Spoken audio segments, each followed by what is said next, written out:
Seja bem-vindo ao Desabafa e a gente está no tema Bate Coração, mas não me engana não. Eu tenho certeza que você já foi enganada pelo seu coração, eu também já fui, todo mundo já foi. Mas antes da gente entrar no tema, eu quero fazer um agradecimento.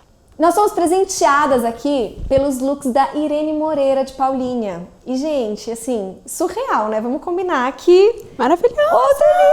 Muito chiques! E a gente tá aqui também para agradecer a Thaís, que fez a escolha dos nossos looks. A Thaís é Spectacular. Sigam ela no Instagram, aqui a gente vai colocar o link dela para vocês. O link não. O arroba. Cringe. Então a gente tem que agradecer aqueles que nos honram, não é verdade? Muito obrigada, meninas, de verdade. E agora sim, vamos falar do nosso tema, que é Fomos Longe Demais. E nele a gente quer falar com muito amor e com muito respeito com você que já viveu ou tem experimentado o prazer sexual no momento errado, ou seja, fora do momento perfeito que Deus criou para que você viva. Se você acredita que não há volta para sua vida, quero te falar uma coisa. Assim. Mas antes de qualquer coisa, eu imagino que a sua primeira dúvida é: por que o sexo é descrito na Bíblia como somente para o casamento? E eu já vou logo jogar essa pergunta para vocês. Gente, primeiro, Deus criou o homem e a mulher, o ser humano, seres sexuados, né? Com hormônios, com desejos sexuais. E, então, Deus criou também o sexo, né? E quem já experimentou sabe que é bom. E quem ainda não experimentou fica doido para experimentar. Vocês que o digam, né? Vamos combinar aqui que tem progesterona subindo nessa sala, que é uma loucura. 2 grávidas, todo mundo que senta aqui fica um pouco grávida. E depois muito grávida, que nem a Thaís, assim. Então, Marina um pouco grávida e Thaís já gravidíssima. Muito grávida. Mas então, assim, Deus criou o sexo, né? Sexo é uma coisa muito boa. Mas, assim, Deus criou o sexo com propósito também, né, gente? Então, assim, qual é o propósito do sexo? Como tudo aquilo que Deus criou, o propósito do sexo, antes de tudo, é louvar a Deus. Como tudo aquilo que Deus fez, né? É honrar e glorificar a Deus. Depois, o outro propósito do sexo é dar prazer, né, ao cônjuge. Lá em 1 Coríntios, sexo... Lá em 1 Coríntios, sexo... Lá em 1 Coríntios, sexo...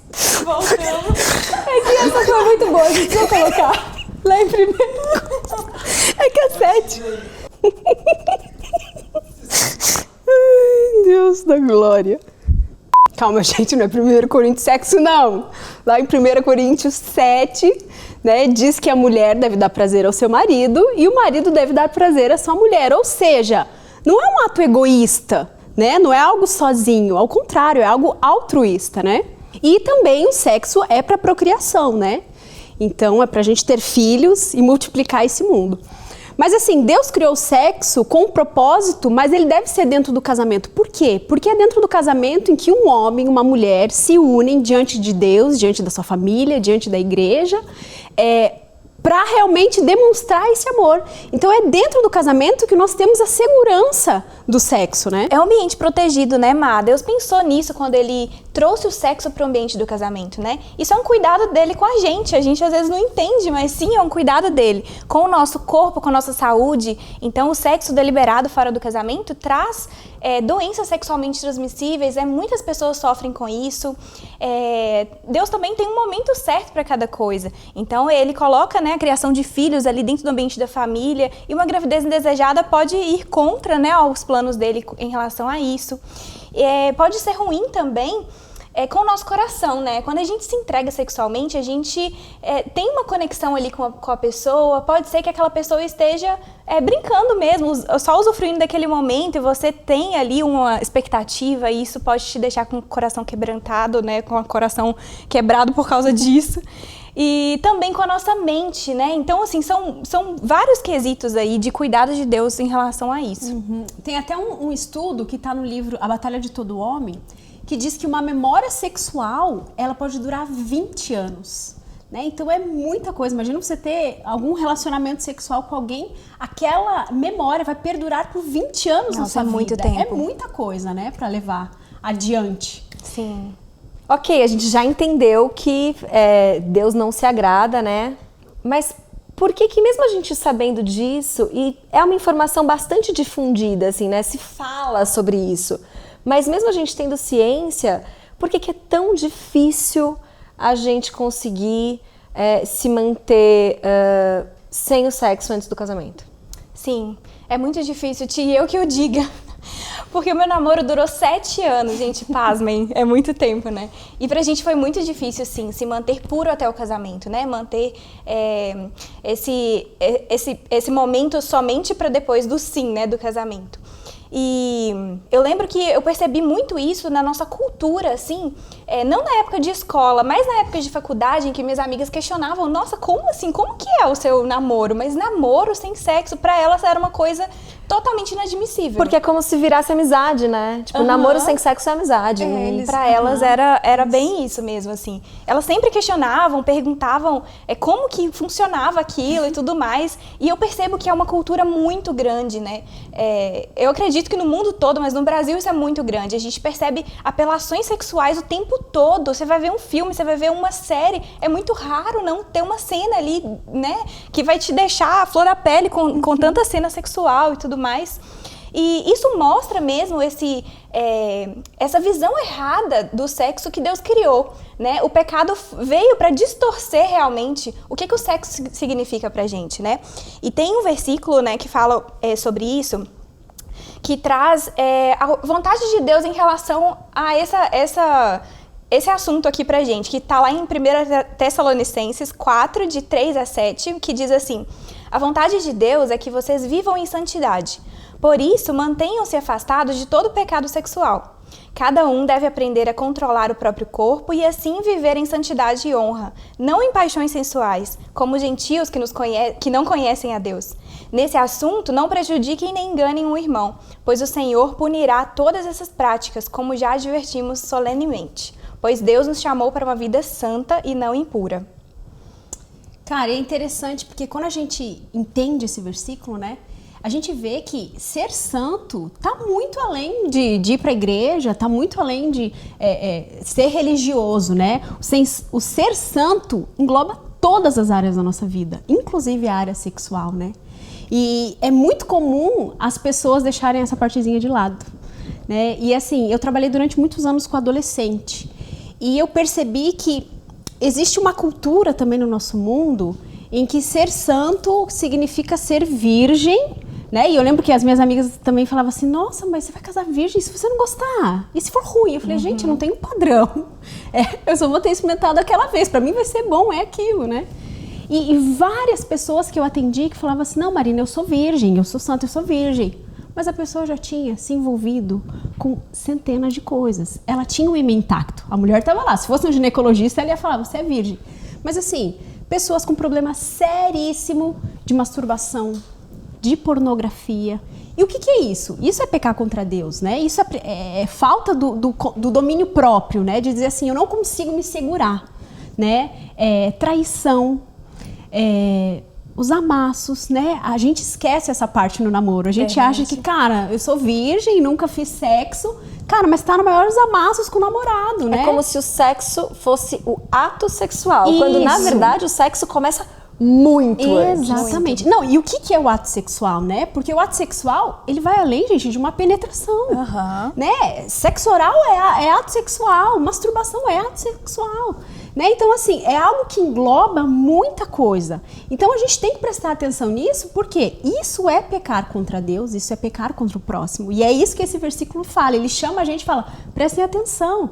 Né? E foi isso que você falou, tá? Nesse mundo tão sensualizado, em que o bonito é você tá com um decotão, você tá com mostrando o seu corpo, é isso que você tá fazendo teu irmão pecar. Né? Você tá falando, não, mas é bonito, não tem problema. Tem sim, você tá fazendo teu irmão pecar, então você vai prestar contas diante de Deus com isso, né? Exatamente. Acho que nós mulheres também vivemos muito isso, de aquele desejo de se sentir desejada, sabe? E isso vai muito aqui nesse versículo, né, que fala que nesse assunto não prejudiquem nem enganem o irmão, né? Então, é muito mais do que o ato sexual, muito mais. A gente, todos aí estamos sujeitos a cair em pecados sexuais, seja na mente, seja na prática, enfim. Sim, porque começa na mente, né? Sim. Não começa ali, não. Começa aqui, ó. A gente imaginando e aí a coisa vai. Tá, mas ok, pecamos, caímos, não nos seguramos, fizemos sexo antes do casamento. O que eu faço agora? Cara, primeiro, volte para Jesus, né? Tem um versículo lindo, gente, lindo. E Jesus é maravilhoso. Ele fala assim, o versículo, lá em Colossenses 1, 13 e 14. Ele nos resgatou do poder das trevas e nos trouxe para o reino do seu Filho amado, que comprou nossa liberdade e perdoou os nossos pecados. Então, primeiro, nós já entendemos que isso é pecado.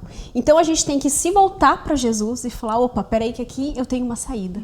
Segundo... só sobre isso, Má, uma coisa que eu ia comentar é que às vezes a gente tem a impressão de que os pecados sexuais são mais sujos do que os outros pecados. É claro que tem consequências diferentes, né? E a gente viu já que o pecado sexual traz consequências muito grandes para nossa vida.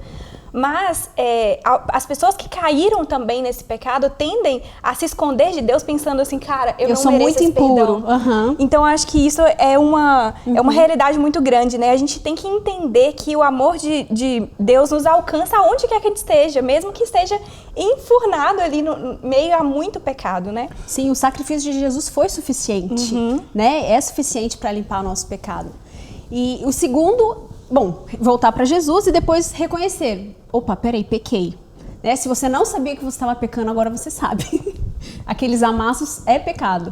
Então, assim, reconhecer, né? Tem um versículo também maravilhoso que diz assim: mas se confessarmos nossos pecados, Ele é fiel e justo para perdoar nossos pecados e nos purificar de toda injustiça. 1 João 1,9. Então, assim, Jesus quer que a gente confesse. Então, agora que a gente viu, opa, pequei, Senhor, eu pequei contra o Senhor, eu fiz isso, nomeia. É isso que eu falo, nomeie seu pecado para você ter ciência de que você está reconhecendo aquilo e leve para Jesus, porque Ele sim é capaz de purificar, né? E depois, você tem que pedir perdão para Deus e pedir também perdão para o próximo, se por um acaso, né? No caso, tive uma relação sexual fora do casamento, peça perdão, porque provavelmente teu irmão pecou, provavelmente não, ele pecou por sua causa também, né? Sim.